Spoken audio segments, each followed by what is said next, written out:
Alhamdulillah wassalatu wassalamu ala Rasulillah. Kita di sini akan menjelaskan tentang kembali kita bertemu di sini. Kesempatan ini kita akan menjelaskan bagaimana perkataan orang Wahabi.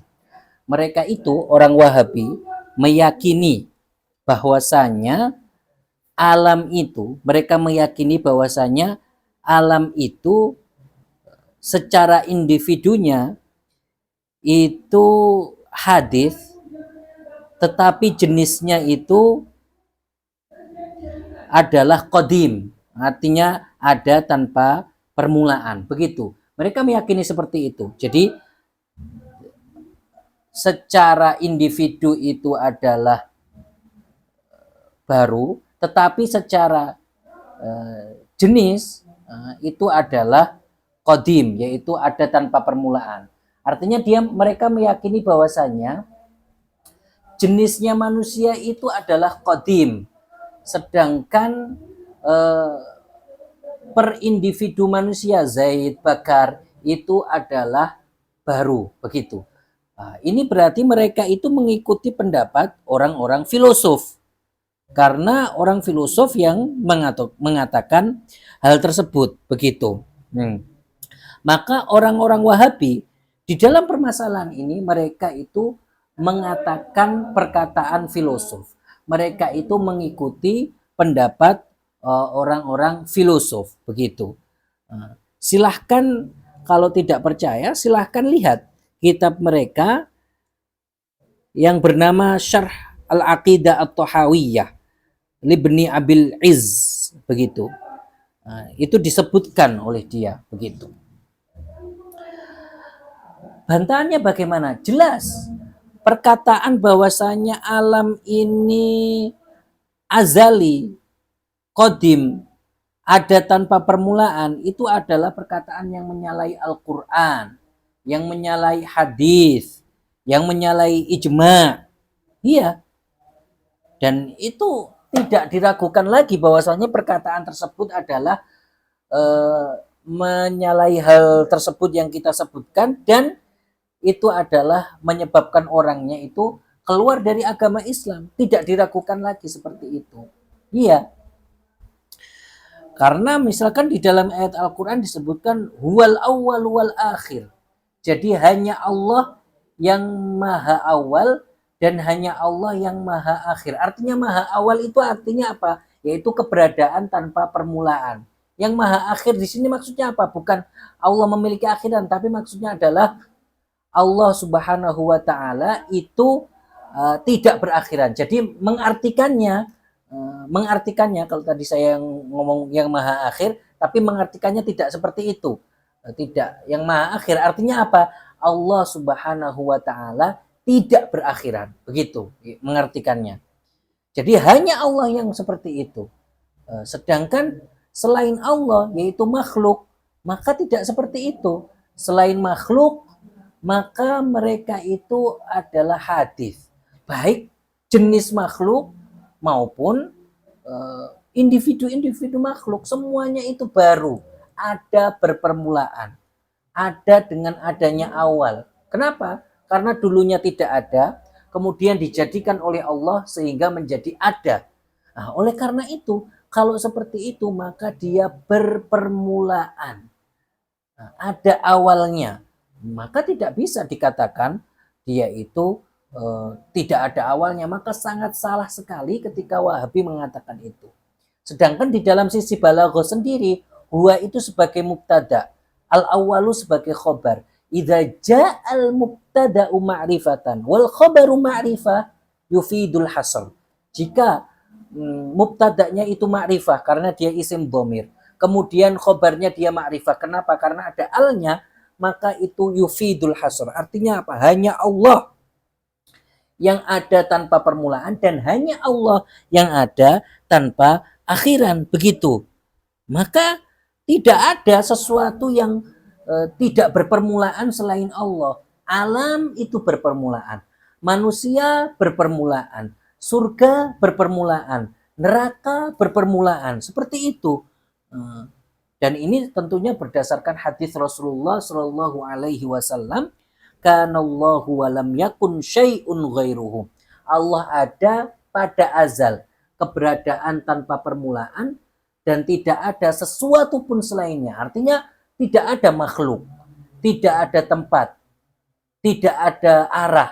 Artinya makhluk itu berpermulaan, sedangkan Allah itu hanya Allah yang ada tanpa permulaan. Begitu. Dan hadis ini yang saya sebutkan tadi itu ada hadis lain yang menyepakati hal tersebut, seperti hadis kanallahu qabla kulli syai'. Allah ada sebelum segala sesuatu, artinya sebelum makhluk. Kanallahu walam yakun ma'ahu syai'. Allah ada dan tidak ada bersamanya sesuatu. Tidak ada makhluk, tidak ada alam, tidak ada tempat, tidak ada arah, seperti itu.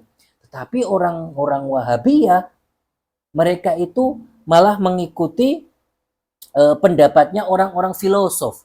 Mereka malah mengikuti pendapatnya orang-orang filosof yang meyakini bahwasanya alam ini itu adalah ada tanpa permulaan. Dan jelas perkataan seperti itu menyalahi Al-Quran yang kita sebutkan, menyalahi ijma yang kita sebutkan, dan juga menyalahi hadis yang telah kita sebutkan.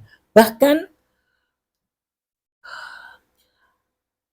Al-Muhaddits Badruddin Az-Zarkashi di dalam kitab beliau, di dalam kitab Tashnifil Masami', beliau itu menukil sebuah ijma tentang kekufuran orang yang mengatakan bahwasanya alam ini azali. Begitu. Karena apa? Karena perkataan bahwasanya alam ini azali, ada tanpa permulaan, alam ini tidak ada awalnya, seperti perkataan Wahabi, seperti perkataan orang-orang filosof, maka perkataan ini adalah seperti penafian terhadap wujudnya Allah. Nah, iya. Artinya apa? Kedua-duanya itu sama-sama jenis kekufuran yang sangat besar. Begitu. Kenapa? Karena kalau perkataan bahwasanya alam ini azali, alam ini ada tanpa permulaan, maka itu adalah menafikan bahwasanya Allah itu yang menciptakan. Iya, berarti mereka katakan alam ini ada dengan sendirinya, bukan Allah yang menciptakan. Nah, sedangkan kalau perkataan tentang menafikan zat Allah, itu adalah perkataan ateis. Karena itu menafikan adanya Allah Subhanahu wa Ta'ala. Dan tentunya perkataan tersebut adalah apa? Membatalkan seluruh syariat. Karena apa? Karena syariat itu datang semuanya itu seluruhnya datang dengan membenarkan adanya Allah Subhanahu wa Ta'ala. Berarti perkataan bahwasanya alam ini azali dan perkataan bahwasanya Allah itu tidak ada, keduanya itu sama-sama perkataan yang jenis kekufurannya itu sangat dahsyat sekali, sangat besar. Iya, karena pertama yaitu perkataan bahwasanya alam ini azali itu menafikan bahwasanya Allah yang menciptakan, sedangkan perkataan tentang Allah itu tidak ada yaitu ateis itu menafikan adanya wujudnya Allah Subhanahu wa Ta'ala. Jelas bahwasanya keduanya itu adalah kekufuran yang sangat dahsyat sekali. Kekufuran yang besar, jenis kekufuran yang sangat besar sekali. Karena kufur itu bermacam-macam, bertingkat-tingkat, dan keduanya ini termasuk kekufuran yang paling kufur, paling dahsyat, begitu. Seperti itu. Maka perlu kita perhatikan bahwasanya berarti Wahabi di sini mereka itu mengikuti pendapat orang-orang filosof, dan tentunya ini sudah kita bantah dengan Al-Quran, sudah kita bantah dengan ijma, sudah kita bantah dengan hadis. Maka tidak bisa ngomong apa-apa lagi. Maka orang-orang yang mengikuti Wahabi harus tahu bahwasanya yang mereka ikuti itu tidak benar. Mau ngomong bagaimana lagi? tidak bisa ngomong apa-apa lagi karena sesungguhnya apa yang mereka ucapkan itu menyalahi dalil-dalil yang telah kita sebutkan.